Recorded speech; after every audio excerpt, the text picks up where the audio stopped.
Donc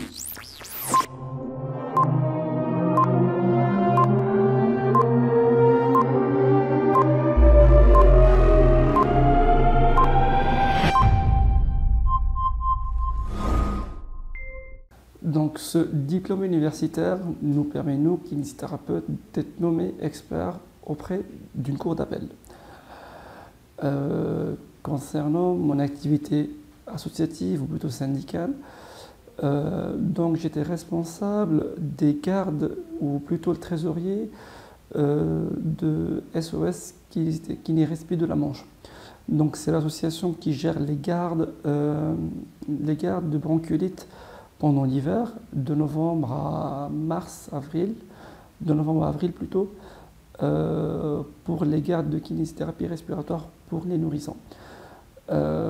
Actuellement, cette association a été dissoute ou plutôt absorbée par le réseau bronchiolite normand, où j'occupe le poste de délégué de chargé de secteur Saint-Lois, du secteur de Saint-Lô, la ville où j'exerce, et je suis aussi le délégué départemental. Je suis également le trésorier du syndicat départemental des masseurs kinésithérapeutes du département de la Manche. Je vais vous parler de l'expertise judiciaire en masso-kinésithérapie. Il faut savoir que je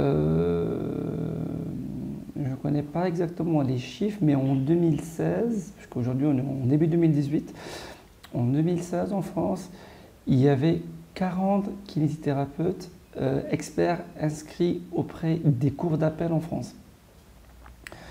C'est très peu. Le premier expert, je crois, le premier expert kinésithérapeute, il a été nommé en 1996. Il faut savoir que tous les litiges entre un patient et son praticien, c'était le médecin, c'était un médecin expert qui était nommé par un magistrat pour l'éclairer sur ce litige. Il faut savoir que s'il y a une plainte d'un patient, un problème entre un patient et son praticien, seul peut être qu'un expert kiné habilité à éclairer un juge sur ce litige. Les médecins ne connaissent pas notre métier, ne connaissent pas nos compétences ni notre référentiel. Ils ne peuvent en aucun cas éclairer un juge sur un litige entre un kinésithérapeute et son patient. L'exemple que je peux citer, c'est le dentiste qui va proposer à sa patiente, pour la détendre, lui masser les seins. C'est du pénal, hein, ça touche du pénal, on ne touche pas les parties intimes d'une femme. Donc j'ai validé au mois d'octobre dernier le diplôme universitaire d'expertise judiciaire, d'assurance et d'évaluation du préjudice corporel. J'ai fait partie de la deuxième promotion. C'est un diplôme qui est tout récent. Avant, les experts qui étaient nommés ont soit passé le certificat d'expertise, ou soit ils ont passé difficilement, mais très difficilement, le diplôme universitaire de responsabilité médicale ou le diplôme universitaire médico-légal. Ces deux diplômes sont strictement réservés aux médecins et secondairement ouverts aux paramédicaux s'ils justifient d'une expérience ou d'une motivation.